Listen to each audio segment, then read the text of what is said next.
promise you this works. When I was 9 years old, I lost my dad. And I lost my dad to suicide. It was one of the most difficult things I've ever lived through.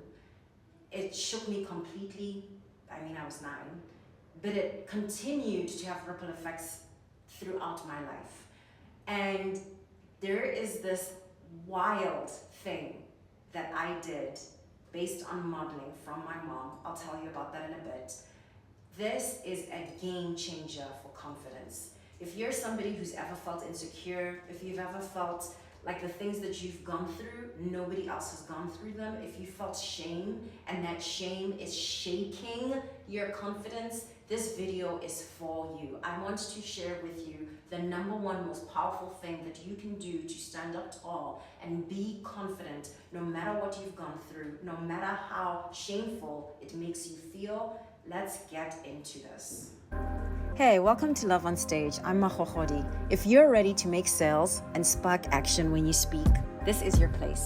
I've helped dozens of leaders choose courage over comfort by speaking with confidence and love, especially in tough conversations. Because listen, public speaking isn't just a thing that you do on stage. It's what you do every time you deliver a work presentation, when you interview for that plump job you deserve, when you negotiate your salary, and every time you sweat bullets during a big pitch.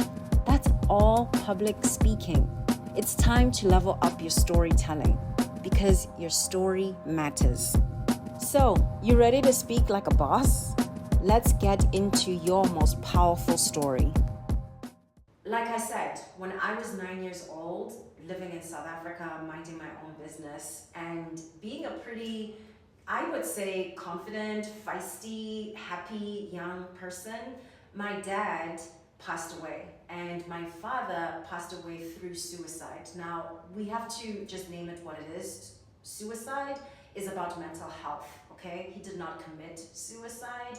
He passed away from suicide the same way somebody might pass away from cancer.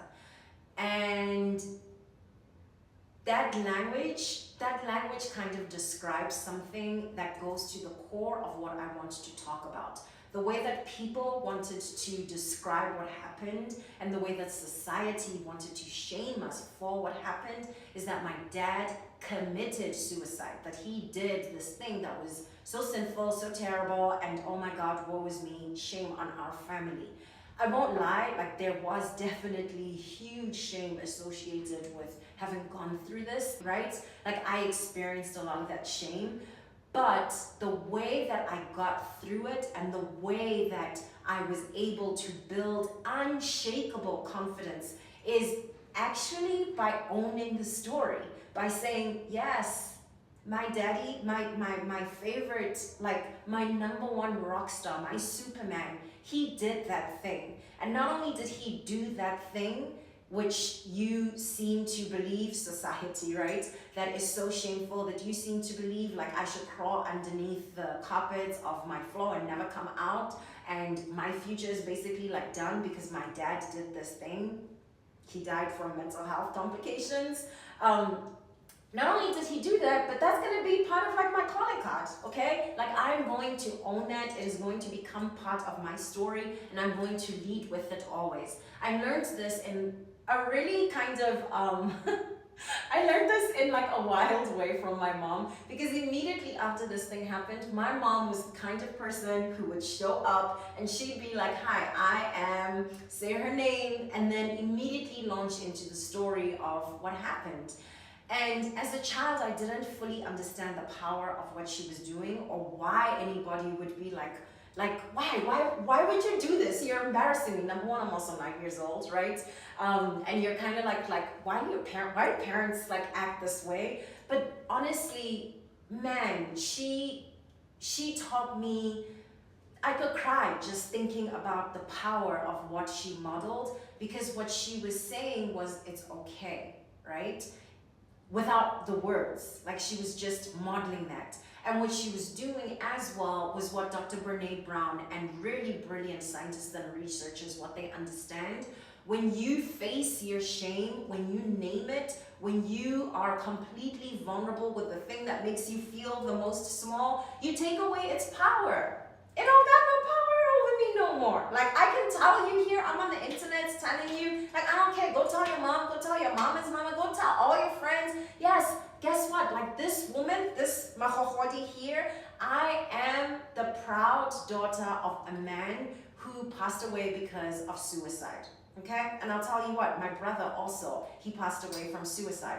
I'm not out here telling you their business. I am out here naming a thing that has the power to shame me and saying, I'm sorry, you don't have any claim over me. And what that does to your confidence is it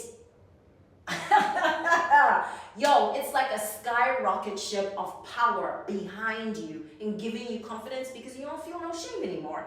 And it also does this really brilliant thing. It gives you resilience. So there's something in science. Every time you face your fears, you actually make them smaller. And psychologists use this around anxiety. It's called exposure therapy. So the more you're exposed to something that makes you feel any kind of way, the less weight that thing has on you or over you in your life. So in naming and in being vulnerable when you want to be more confident, and I'm not saying we walk into every conversation and like, hi, I'm Magogodi. By the way, my dad had complications with mental health and it ended out in suicide. That's not what I'm saying. I'm just saying if you want to be more confident, especially if it's around things that happened that are very deep, that might have caused deep trauma in you, you may want with yourself first to be completely comfortable with bringing vulnerability into those spaces where you feel the least confident. Consider it. Like, maybe it's an experiment. Maybe it's something that you try.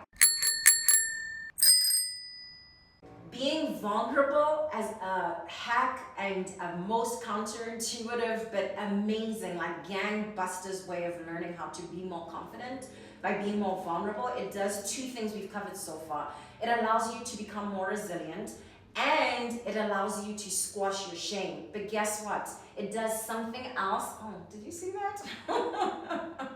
These flowers are trying to say hi to me too, okay? It does a third thing which is really powerful. It releases, when we're vulnerable and we're connecting with other human beings, oxytocin is released in our brain. It's a yummy, happy chemical. I've spoken about this before.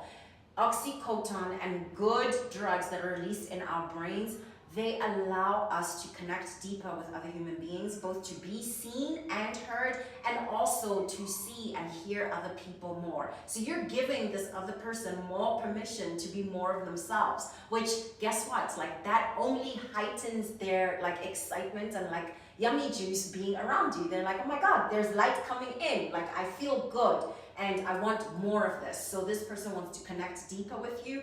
And when that happens, more likely than not, they give you extra confidence, like social confidence, to stand up even taller, right? So you already have beautiful things happening inside of you, and those are the ones I want you to be most concentrated on. How do you build confidence from inside out? But guess what, honey? When you exude that confidence through being vulnerable, it comes straight back at you as like mega power of other people also being like, guess what? Me too.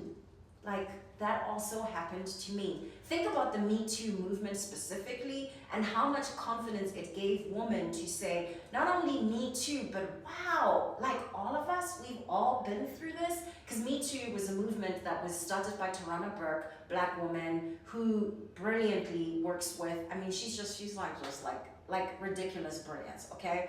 And if you don't know who I'm talking about, her memoir is brilliant and it's titled Unbound. Read it, like, do yourself a favor, order that book, read it, give it out as a gift.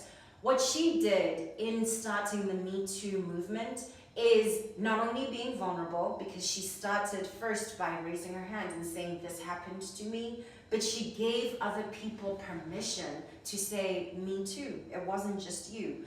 Not only did that confidence like kind of skyrocket everything in her life personally, But didn't it skyrocket everything in all of our lives? And I'm not just talking about women. I'm talking about like this is a global movement that helped us see something broken in how we relate to human beings based on gender that needs to change, that needs healing. So again, most counterintuitive, but absolutely most gangbusters, game-changing thing that you can do to boost your confidence is being more vulnerable. Do it especially with yourself. Be honest with yourself. What are the things that make you feel most vulnerable, and how can you face those things and give them exposure? Like put them under sunlight. Be like, yo, you're sitting underneath here in this sunshine so we can see you more clearly. And practice being vulnerable in conversations so that you can totally own whatever shame, like it's gonna melt away, okay, into puddles.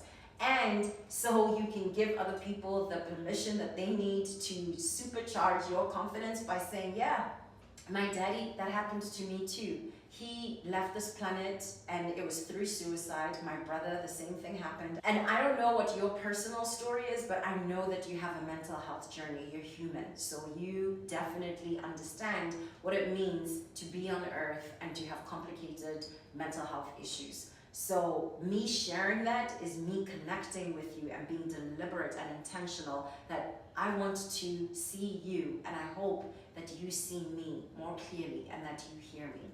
Thank you so much for hearing me. Thank you for being here and listening to this particular episode.